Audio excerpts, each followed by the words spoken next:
పిల్లలు కాదు చిచ్చర పిడుగులు, పలు రంగాల్లో రాణిస్తున్న చిన్నారులు. పూర్తి వివరాలకు చదవండి రేపటి సాక్షి హైదరాబాద్ ఎడిషన్.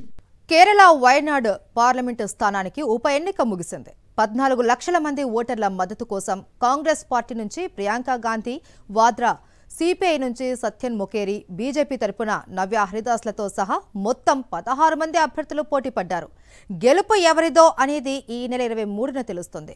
మొదటిసారిగా ప్రత్యక్ష ఎన్నికల బరిలో దిగిన ప్రియాంక గాంధీ తప్పకుండా గెలుస్తుందని రాజకీయ పరిశీలకులు భావిస్తుంటే ఆమె గెలుపు అంత ఈజీ కాదు అని అనేవారు లేకపోలేదు. ఈ ఏడాది జరిగిన సార్వత్రిక ఎన్నికల్లో కాంగ్రెస్ అగ్రనేత రాహుల్ గాంధీ కేరళ రాష్ట్రం వయనాడ్ నుంచి పోటీ చేసి దాదాపు 3.5 లక్షల ఓట్ల ఆధిక్యంతో గెలుపొందిన విషయం తెలిసిందే.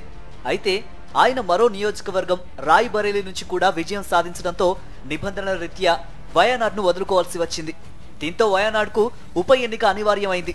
ఈ నేపథ్యంలో కాంగ్రెస్ పార్టీ ప్రియాంక గాంధీని ప్రత్యక్ష ఎన్నికల బరిలోకి దింపారు.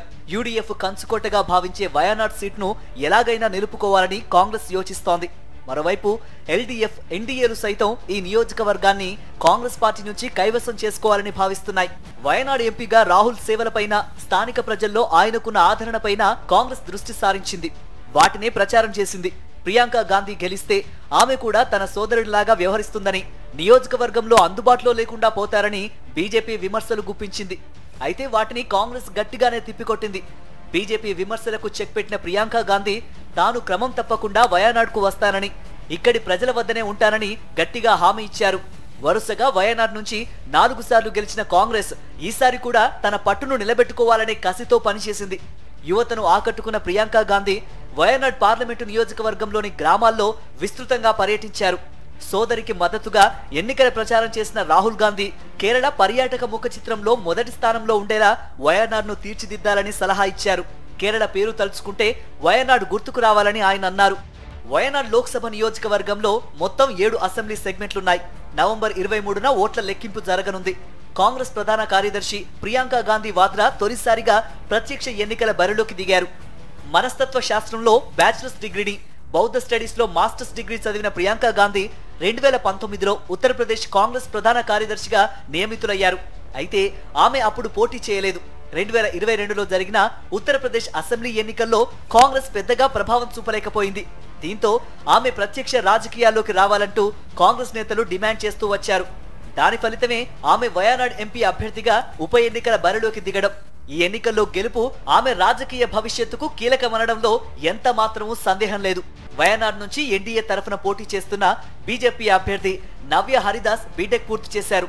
మెకానికల్ ఇంజనీర్ గా కొన్నాళ్లు ఉద్యోగం చేశారు. పాలిటిక్స్ పై ఆసక్తి ఉండడంతో రాజకీయాల్లోకి వచ్చిన ఆమె కోజికోడ్ కార్పొరేషన్ లో 2 సార్లు కౌన్సిలర్ గా పనిచేశారు. బీజేపీలో మహిళా మోర్చా రాష్ట్ర ప్రధాన కార్యదర్శిగా పార్టీకి సేవలందించారు.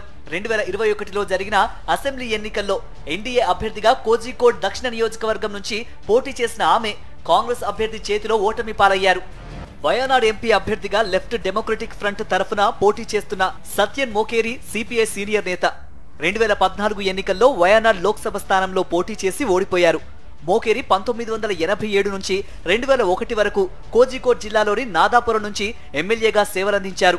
2015లో ఆయన సిపిఐ కేరళ రాష్ట్ర కమిటీకి సహాయ కార్యదర్శిగా ఎన్నికయ్యారు. రైతు సంఘాలతో మోకేరికి మంచి అనుబంధం ఉంది.